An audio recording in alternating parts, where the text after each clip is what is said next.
يا صباح الفل على أجمل متابعين في الدنيا.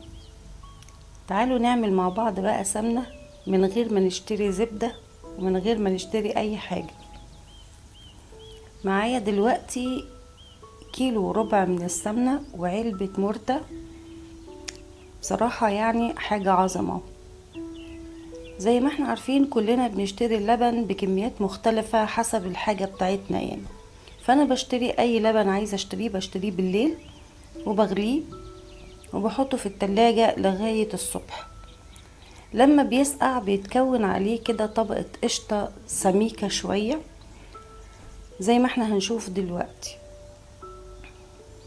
انا هنا بغلي اللبن، سبته يبرد خالص وحطيته في التلاجة. الصبح لقيت عليه الوش ده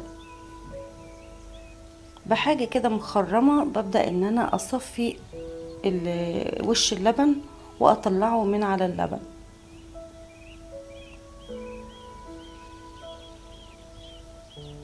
في علبة بقى من علب التلاجة وبحتفظ بيهم لغاية لما العلبة تتملي واخد غيرها، وافضل كده احوش في وش اللبن حوالي 3 ل4 علب. وزي ما احنا شايفين دول اللي انا كنت محوشاهم اخر مرة. طلعتهم بقى سيحتهم شوية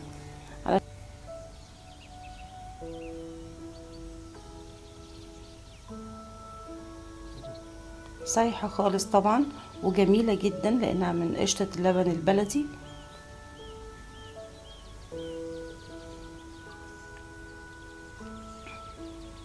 على اصغر عين في عيون البوتاجاز ووطيتها خالص جدا جدا.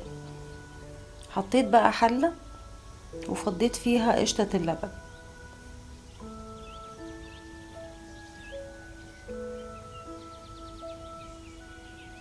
اخر حبة دولت كنت شايلاهم كده على جنب عشان انزلهم في الحلة قدامكم.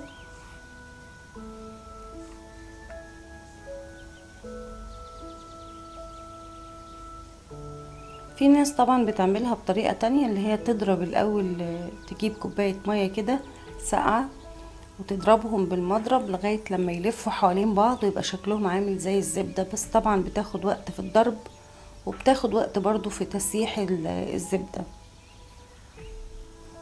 فانا بختصر الموضوع وبعملها بالطريقة دي، حلوة ومريحاني جدا جدا. طبعا وانس ان احنا حطيناها على البوتاجاز لازم ايدينا تبقى فيها بالتقليب والنار تبقى واطية خالص.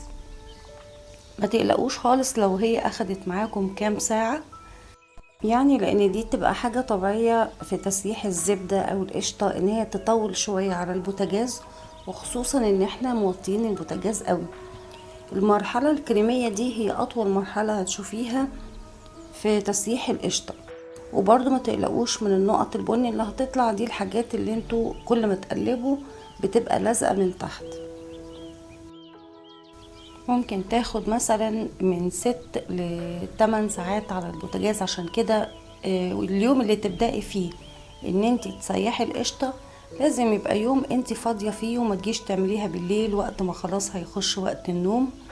لا، احنا نعملها من بدري وما يبقاش ورانا حاجة مثلا برا البيت، علشان نقدر ان احنا نتابعها ونخلصها في نفس الوقت.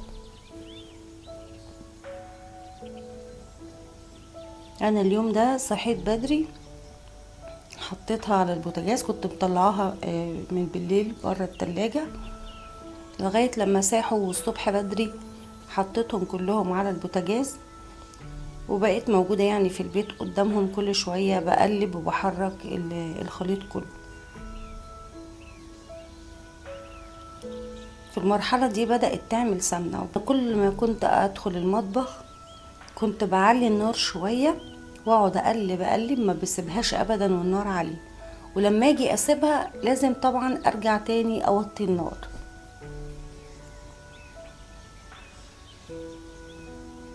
جبت بقى كل الجوانب وقلبت. هنا بدأت خلاص تظهر السمنة، بس برضو لسه ما خلصتش لان احنا شايفين تحت لسه فيه كتير جدا من المرتة. اللي هي لونها فاتح شوية ده معناه ان هي لسه فيها سمنة كمان.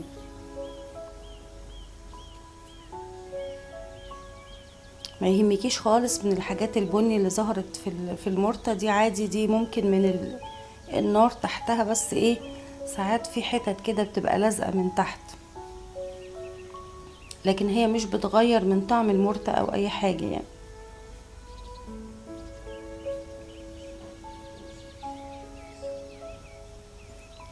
كده هي بدأت المرتة تخرز كده ويبقى شكل الخرز. احنا كده قربنا على تسويتها خالص، وكده يبقى استخلصنا كل السمنة اللي فيها.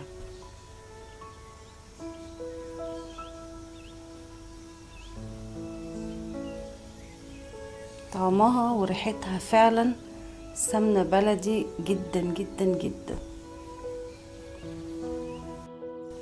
زي ما قلت لكم انا كنت كل ما اجي اقف جنبها اعلي النار وافضل اقلب ما اسيبهاش ابدا، لغايه لما اجي خلاص خارجه وهسيبها اروح موطيه النار خالص على الاخر. المرحله دي خلاص انا كنت طفيت النار، سبتها تبرد وهاخدها علشان اصفيها. هنا خلاص هي استوت، جبت حله وفوقيها مصفى وجبت كمان شاشه بحيث اصفي المرتة من السمنه.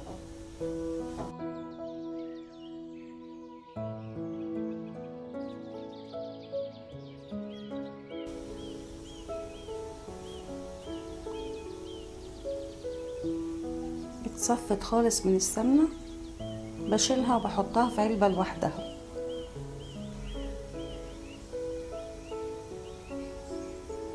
اهو بصوا شكلها جميل جدا وطعمها تحفه قوي قوي قوي. وقت بقى ما بنحتاج منها معلقه او معلقتين على بيض على فول على اي حاجه بنطلعها، بتبقى طعمها رهيب فعلا في الحاجات دي.